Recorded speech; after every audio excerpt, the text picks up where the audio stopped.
Blaskall was codenamed Bull during its development at Rare. I'm pretty sure that's short for Bulldozer and not anything else. There was Heavy Duty, which I quite liked. I thought that would have been good. Heavy Metal. There's a version out with Blast Radius. Power Dozer. Then we went to Blast Dozer, and it was Blast Dozer for a while, and its first debut at Shishinkai in 1995. But we ran into a problem where the name wasn't trademarked worldwide, so the American version, the European version became called Blaskall. It was a project that had been started, I believe, about 10 times at Rare over various different formats. I think it was Chris Stamper who came up with the original concept that knocking over buildings would be fun. What we needed to do was find a purpose for the gameplay. It's quite a difficult thing to do really, because buildings don't fight back at all. They're just sat there. So we came up with the idea of the constant moving object, which was a vehicle that moved through the level. You had to knock down buildings in a way of this runaway truck. It didn't really have an identity to start off with, but it eventually ended up looking like a sausage transporter or a Savoy truck, as we thought. People always wanted to have a more control over it, but that was kind of the point of the game, was it was always predictable and you knew where it was. I mean, it wasn't a particularly new concept. There were games like Lemmings, which you control what happened to the characters rather than control the characters themselves. There was quite a lot of influence on Blaskall. One of the more subtle ones was probably Thunderbirds. It was an international rescue team where they used a variety of vehicles specific to each mission. We would kind of design an environment and then work out which vehicles would best suit the environment.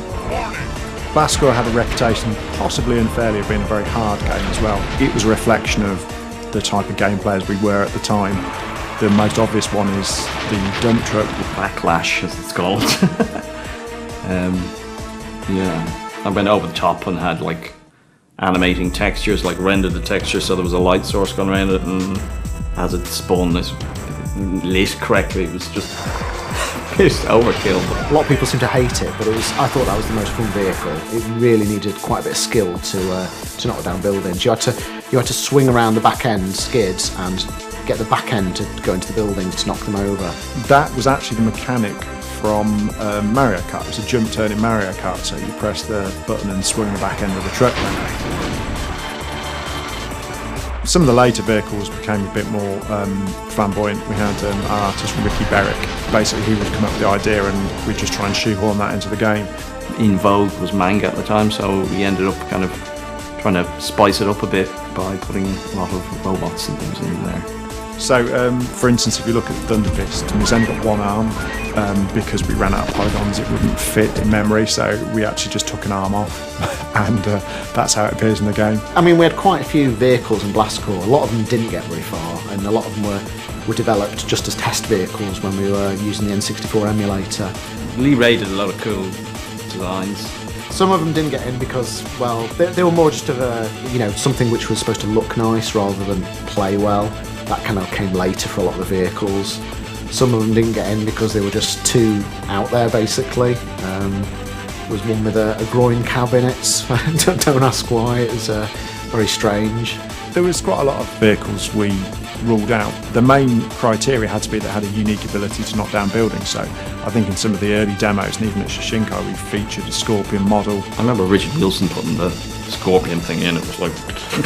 The thing was they didn't have a unique enough ability, so yeah, you just walk on looking like a Scorpion, but it just runs into stuff. We struggled to make those into fun vehicles that could actually have a proper destructive purpose.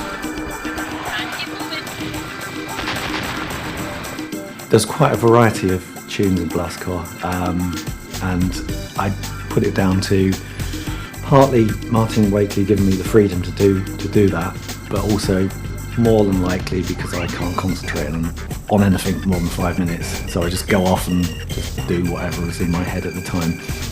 Yeah, when we started on Blaskall, we didn't even have the hardware available. All we had was a massive fridge-sized computer. I was sitting there and I had like an Onyx beside me, which is like a £250,000 machine.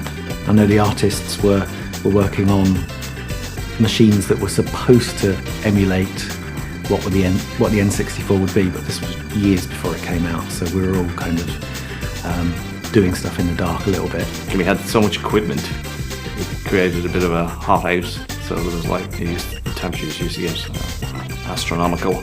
And no aircon, so but we toughed it out. The hardware changed all the way through, so the final specs for the N64 were nailed down till very, quite a long way towards the end of the project. To be honest, it was a great relief to get the final hardware, and I think we actually got the first boards in Europe, actually, from what I remember. There was just a couple. The main feature that didn't get in that I was gutted about was the rumble pack. I remember seeing the very first prototype of it, and it was a tiny little motor with a bit of solder on it that span round. And I remember at the time thinking that was terrible. And we were asked to use it, and I vetoed it and said that I didn't think it would be of any use. And it's now become completely standard in the industry, so proves how little I know. Start to finish, it took us 13 months with a core team of 4 graduates basically, and then we got another 2 or 3 people in towards the end, but I think there was never more than 7 people working on the game at any time. So I think the cancel button was like that. And then obviously I think because we really wanted to do it, they just kind of let us do it. Blastcore was received pretty well. I think it got good reviews. Some people didn't know how to take it though. I mean, basically I went out and bought every magazine that had a review, even the German one I bought, had every review of Blastcore, and took it all personally. It's a bit of a cult classic and people still talk to me about it now. We were a young company, as in most of us were in our early 20s, and absolutely dedicated to what we were working on. There was a lot of people just used to come in because we were all computer geeks and we had no homes to go to, basically. Like a place for lost boys to come and make computer games.